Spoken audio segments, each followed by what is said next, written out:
जय हिंद दोस्तों, आप सभी को अपने परिवार ग्लोबल ऑनलाइन क्लास के यूट्यूब मंच पर पुनः एक बार बहुत बहुत स्वागत है। आइए यहाँ पर हम लोग संस्कृत का जो सबसे अजूबा जो कॉन्सेप्ट को सीखते हैं ना, यानी आखिर संस्कृत को पढ़ने का आपको क्या तरीका है। देखिए, संस्कृत को पढ़ा तो जा सकता है, लेकिन चार अगर चिन्ह के बारे में आपको जानकारी रहे तब भी आप पढ़ पाइएगा। जैसे मान लीजिए हिंदी हम लोग पढ़ते हैं तो हिंदी में हम लोगों को 12 खड़ी आना चाहिए, तब भी हिंदी को हम लोग शुद्ध पढ़ सकते हैं।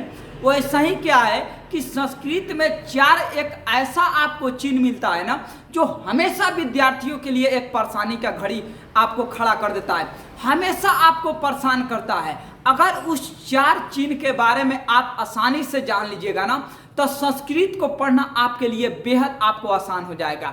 आप किसी भी बुक को जाइए, किसी भी किताब को आप रीडिंग दीजिए, ये चार चिन्ह आपको अक्सर मिलता ही मिलता है। लेकिन विद्यार्थी ने क्या करता है कि इसको आपको पकड़ नहीं पाते हैं, हमेशा ऐसे ठेलते रहते हैं, खींचते रहते हैं, चलिए खिंचा रहा है। तो सुनिए, खींचने घिसुआ पिटुआ पढ़ाई से नहीं होगा। आप क्या है कि आइए यहाँ पर वो चार कौन चिन्ह है, वो चारों चिन्ह को समझाते हैं। उसके बाद जाइए, अगर क्या कीजिए कि आप किताब निकालिए, आप किताब निकालकर आप रीडिंग देना शुरू कीजिए, यानी आप पढ़ना शुरू कीजिए। अगर उसमें कोई प्रॉब्लम आता है या कोई चार के अलावा कोई नया चिन्ह दिखाई देता है, आपके लिए कमेंट बॉक्स खुला है, वहां पर जाइए और कमेंट बॉक्स में आप टाइप कीजिए और वहां पर आप लिख कर भेजिए, आपको बिल्कुल उसका जवाब मिलेगा।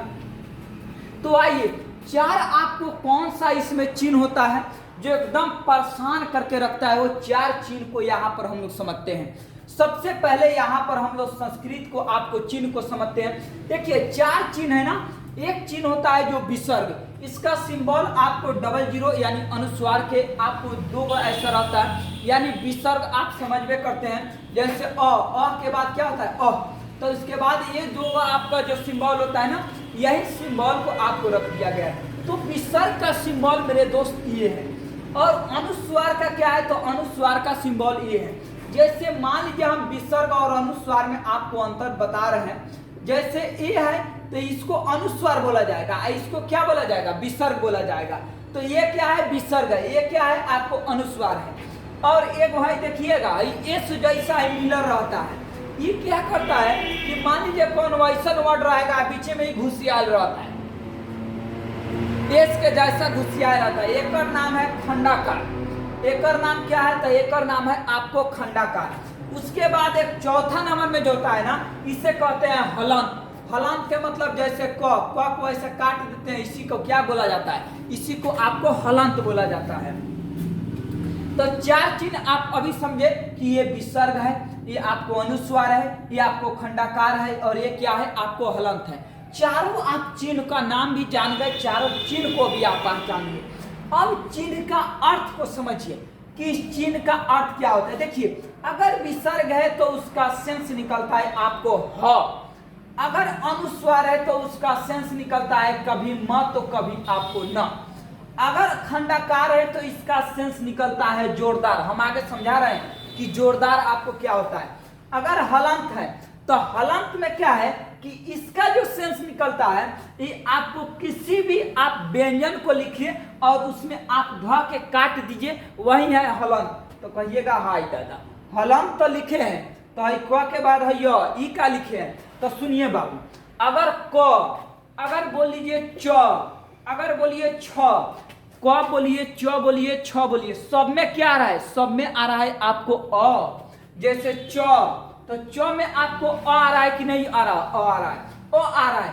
हलंत लगने का ये आपको मतलब है कि अगर च बोल रहा है ना, तो च के बाद जो हमारा अ आ रहा है, जैसे च, तो च के बाद जो अ आ रहा है ना, इसका मतलब ये है कि अ उसमें नहीं लगाना है, केवल च लगाना है। च लगाना और अ को आप छोड़ देना है, उसी को क्या बोला जाता है, हलंत। तो अगर यहाँ हलंत लगाए तो क को क बोला जाएगा क, तो क में आ रहा है अ। तो अ का मतलब ये है कि अ इस हलंत के हलंत जैसे लगाए, इसका मतलब क में से अ का जो सेंस है ना, वो बाहर निकल गया, यानी क में अ का सेंस आपको नहीं रहा। तो क्या है कि हलंत लगने से जो क के बाद अ आता है, जैसे मान लीजिए कि यहाँ पर हम लिखते हैं म, तो म के बाद म, तो म पढ़ रहे हैं तो इसमें आ रहा है, तो जो आ रहा है ना, इस जैसे हलंत यहाँ पर म लिखेंगे ना, तो इस का सेंस आपको खत्म हो जाएगा।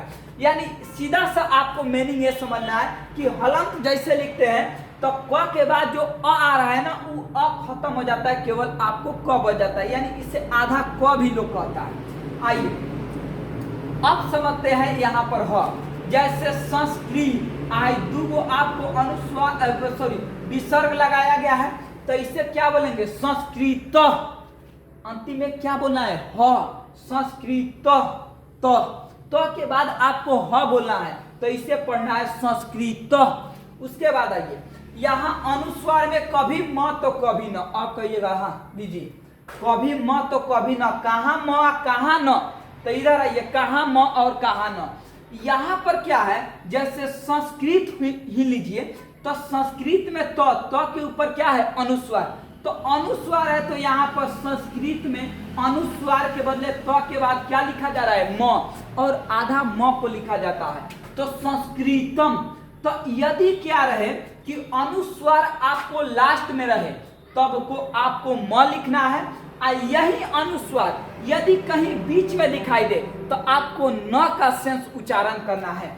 जैसे संस, तो संस अगर पढ़ रहे हैं तो इसमें बीच में आपको न आ रहा होगा, संस स के बाद आपको क्या आ रहा है? आपको न आ रहा है, तो संस, इसमें आपको न आ रहा है। आत्म, तो यहाँ यदि अनुस्वार यदि किसी भी शब्द के यदि अंतिम में रहे तो उसको आपको म का सेंस निकालना है, और यदि अनुस्वार बीच में दिखाई दे तो उसे आपको न का सेंस निकालना है। अब आप समझ गए होंगे न और म का प्रयोग क्या है।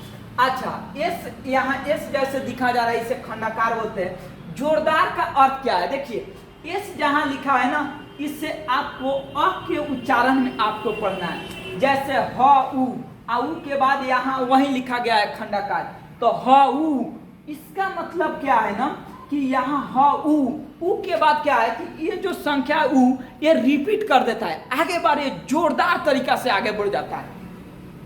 खंडाकार जो होता है ना, दो आपको शब्दों को भी जोड़ने का काम करता है, तो खंडाकार का आपको ये काम है, इसको अ के सेंस में आपको पढ़ना है।